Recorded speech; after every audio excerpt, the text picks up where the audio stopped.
Illum, Ġesu jgħallem lid-dixxipli tiegħu it-talba tal-missierna. Din l-aktar talba importanti u ngħidluha wkoll flimkien fil-quddiesa. Tibda bil-kelma missierna. Fil-fatt, interessanti li aħna lill-Alla nsejħulu missier meta nitolbu huwa il-mulej u s-sultan tal-univers, imma wkoll missier. Il-kelma li juża Ġesu hija Abba li tfisser pa. Ġesu jistedinna nkunu ta' ġewwa ma' Alla. Kristu liben u riena lil missieru biex aħna wkoll lill-Alla nistgħu nsejħulu missier. Imbagħad ngħidu jitqaddes ismek. Dan ifisser li ismek jitqies bħala qaddis.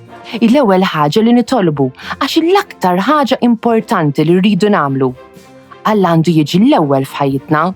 Lill-Alla u l-isem tiegħu nagħtuhom l-ewwel post. Imbagħad imiss il-parti tiġi saltnatek. Fil-Vanġelu, Ġesu jgħallem li waslet is-saltna ta' Alla. Pawlu jikteb li s-saltna ta' Alla hi ġustizzja u sliem u grazzja fl-Ispirtu Santu.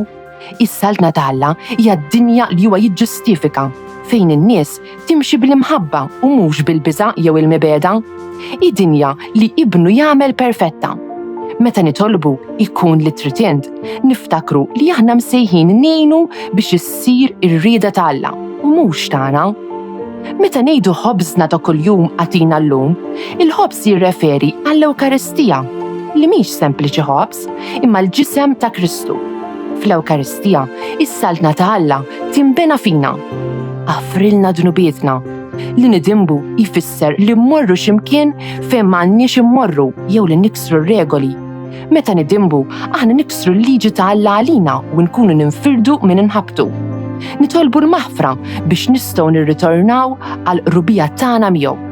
Nimitaw lil Ġesu billi naħfru oħrajn li dimbu kontrina. Normalment, aħna ngħidu la ddaħħalniex fit-tiġrib isteħlista mid-deni. Imma propjament, fil-verżjoni mill-Vanġelu ta' Luqa, it-talba tagħlaq biss bil-kliem u la ddaħħalniex fit-tiġrib. Hawn qed nitolbu lill-Alla biex ma jħallinix naqbdu it-triq li twassalna dnub. Ġesu jagħtina il-missierna bħala gwida li tenna ngħixu ħajjitna kollha meta nitolbu b'din it-talba u jaħdem fina permezz tal-Ispirtu Santu.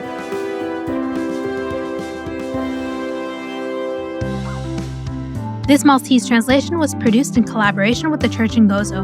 Don't forget to like, subscribe, and support this channel on Patreon using the link in the description. Thanks for watching!